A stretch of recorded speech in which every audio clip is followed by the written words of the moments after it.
আগামী ফেব্রুয়ারিতে যে ত্রয়োদশ জাতীয় সংসদ নির্বাচন অনুষ্ঠিত হবার কথা ছিল, অন্তর্বর্তীকালীন সরকার ঘোষণা করেছিলেন, ফেব্রুয়ারিতে সেই নির্বাচন হচ্ছে না।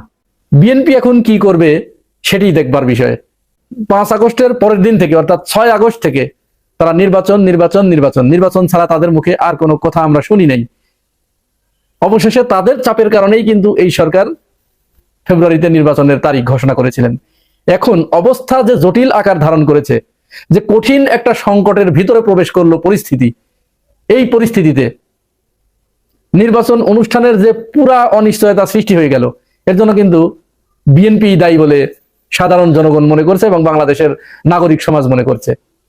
আপনারা জানেন যে জুলাই সনদ বাস্তবায়ন নিয়ে বিএনপি চরম নাটকীয়তার পরিচয় দিয়েছে। শুরু থেকেই তারা জুলাইকে অন করতে পারে নাই এবং শুধুমাত্র নির্বাচনের কারণে, নির্বাচনের সাথে তারা কিন্তু এটা বলেছে, নির্বাচনের স্বার্থে কমিশনে আসা যাওয়া করেছে, হাজিরা দিয়েছে, নাস্তা পানি করেছে, ব্যাস। কিন্তু তাদের ভিতরে ছিল, ভিতরে যে লুকায়িত বাস্তব সত্য ছিল, সেটা হচ্ছে তারা এখানে যাই ঘটুক শেষে যেয়ে তারা মানবে না। বিএনপির বিভিন্ন নেতাকর্মীদের মুখ থেকে আমরা তাদের যে বক্তব্য শুনেছি, বিশেষ করে সালাউদ্দিন আহমেদ, তারপরে মেজর হাফিজউদ্দিন আহমেদ, এরা কিন্তু একেবারে পরিষ্কার করে বলে দিয়েছে জুলাই সনদ আমাদের লাগবে না। এখন সবখানে যখন আলোচনা করতে করতে তাদের সমস্ত দাবি যখন অন্যান্য দল মেনে নিয়েছে, তারা চিন্তা করলো যে সর্বনাশ, সব যা বলি তাই মেনে নেয়, তো এখন কি করা যায়? এখন তো তাইলে তো আর হলো না, এটা তো বাস্তবায়ন করলে, জুলাই সনদ বাস্তবায়ন হলে আমরা যে শেখ হাসিনা যা করে গেছে আমরাও তো সেটা করতে চাচ্ছি, তো সেটা তো আর করা যাবে না। তাহলে কি হবে? তাহলে আমাদের কি হবে? আমরা তো ক্ষমতায় চলেই আসছি, তো ক্ষমতায় এসে শেখ হাসিনা যেমন জোর করে 15 বছর থেকেছে, এরকম তো আমরাও করব। কারণ 96 সালে এই শুরুটা কিন্তু বিএনপির মাধ্যমেই শুরু। 96 সালে তারা কিন্তু তত্ত্বাবধায়ক সরকার বাতিল করে দিয়ে নষ্টের গুড়াটা কিন্তু ওইটা।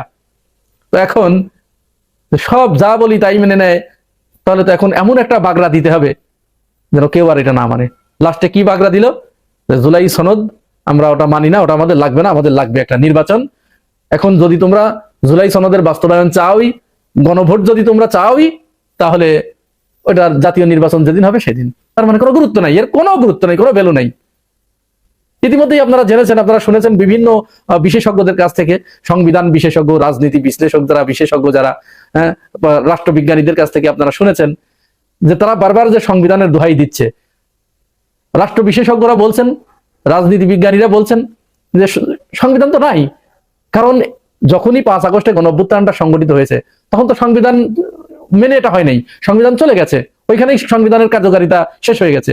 সুতরাং এখন এই সরকার যে সুপ্রিম কোর্টের একটা রায় নিয়ে এই সরকার পরিচালিত হচ্ছে, তাহলে এই সরকারেরই বা বৈধতা দেবে কে? আর এই সরকার যে নির্বাচনটা করে দেবে, সেই নির্বাচনেরই বা বৈধতা দেবে কে? কিসের ভিত্তিতে এই নির্বাচনটা অনুষ্ঠিত হবে? তো তারা বলছে যে যেহেতু সুপ্রিম কোর্ট এই সরকারের বৈধতা দিয়েছে, আর এই সরকারের বৈধতা দেবে জুলাই সনদ, আর জুলাই সনদ বৈধতা দেবে আগামী নির্বাচনের। কারণ বিএনপি এখন যে 72-এর সংবিধান মেনে চলার কথা বলছে, এই সংবিধান যদি মেনে চলতে হয় তাহলে তো 2026 সালে নির্বাচন নাই। 2026 সালে কি নির্বাচন আছে? সংবিধান যদি বিএনপি আঁকড়ে ধরে রাখে, তাহলে সংবিধান অনুযায়ী তো নির্বাচন 5 বছর পর পর হবার কথা। তো 2024 সালের জানুয়ারিতে নির্বাচন হয়েছে, তাহলে আবার 2029 সালে গিয়ে নির্বাচন। এখন বিএনপির এমন অবস্থা হয়েছে যে আমারটুকু ভালো, বাকি কোনোটা ভালো না, বাকিগুলো সব খারাপ। এর ভিতরেই যে বার্তাটি, যে কঠিন বার্তা আজকে জামাত ইসলামের নেতৃত্বে 8 দল লক্ষ লক্ষ মানুষের উপস্থিতিতে যে ঘোষণা দিলেন জামাত আমির, তিনি পরিষ্কার করে বলেছেন আগামী নির্বাচনের আগে, ফেব্রুয়ারির নির্বাচনের আগে গণভোটের মাধ্যমে জুলাই সনদ বাস্তবায়ন করতে হবে। যদি এটা না করা হয়, এর ব্যত্যয় ঘটলে ফেব্রুয়ারিতে কোনো নির্বাচন অনুষ্ঠিত হতে দেয়া হবে না। এটা বলতে তারা বাধ্য হচ্ছে, কারণ তাদের তো আর কিছু করার নাই, পিঠ দেয়ালে ঠেকে গেছে। বিএনপির দরকার ক্ষমতা, বিএনপির তো আর কিচ্ছু দরকার নাই। জুলাই গণঅভ্যুত্থানে যারা শাহাদত বরণ করেছে, যারা পঙ্গুত্ব বরণ করেছে, এদের দিকে বিএনপির তাকানোর দরকার নাই। তো তারা ক্ষমতায় আসলেই তাদের সব ওকে, যেহেতু তাদের নেতা কর্মীরা হাঙরের মতো হা করে তারা লুটপাটের জন্য ব্যস্ত হয়ে আছে। সুতরাং নির্বাচন ছাড়া তারা আর কোনো কিছু তাদের দরকার নেই। নির্বাচন হলেই তাদের সবকিছু, কিসের জুলাই, কিসের কি, কিসের গণঅভ্যুত্থান, কিসের জুলাই সনদ, কিসের গণভোট, এসব তাদের কোনো কিছু দরকার নেই। জামাত ইসলাম এবং সমমনা 8 দল পল্টনের সমাবেশ থেকে ঘোষণা দিলেন যে নির্বাচন হতে দেওয়া হবে না। অবশ্যই আগামী জাতীয় সংসদ নির্বাচনের আগে জুলাই সনদ বাস্তবায়নের জন্য গণভোটের আয়োজন করতে হবে এবং এই গণভোটের ভিত্তিতেই আগামী নির্বাচন অনুষ্ঠিত হবে, এছাড়া অন্য কোনো পথ খোলা নেই। মজার ব্যাপার হচ্ছে জামাত ইসলামের এবং 8 দলের এই নীতির সাথে এনসিপিও কিন্তু আজকে যোগ দিয়ে ফেলেছে, এনসিপি সমর্থন জানিয়েছে পরিষ্কার করে। এনসিপির হাসনাত আব্দুল্লাহ পরিষ্কার করে বলে দিয়েছেন, যারা জুলাই গণ অভ্যুত্থান কে অন করে না, জুলাই সনদকে যারা বাস্তবায়ন করতে চায় না নির্বাচনের আগে, তাদের সাথে আমাদের কোনো সম্পর্ক নেই। তাহলে এখন কিন্তু পরিষ্কার ভাবে দুইটা পক্ষ হয়ে গেল। 5 আগস্টের আগে যেমন পক্ষ ছিল দুইটা, এক হচ্ছে আওয়ামী লীগ আর একদিকে বাংলাদেশ।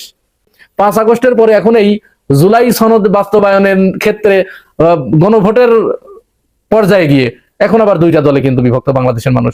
একদিকে গণঅভ্যুত্থানের পক্ষের শক্তি, অর্থাৎ গণভোটের পক্ষের শক্তি, অর্থাৎ জুলাই সনদ বাস্তবায়নের পক্ষের শক্তি, আর একদিকে জুলাই সনদ টনদ কিচ্ছু মানি না, শুধুমাত্র ক্ষমতার পক্ষের শক্তি।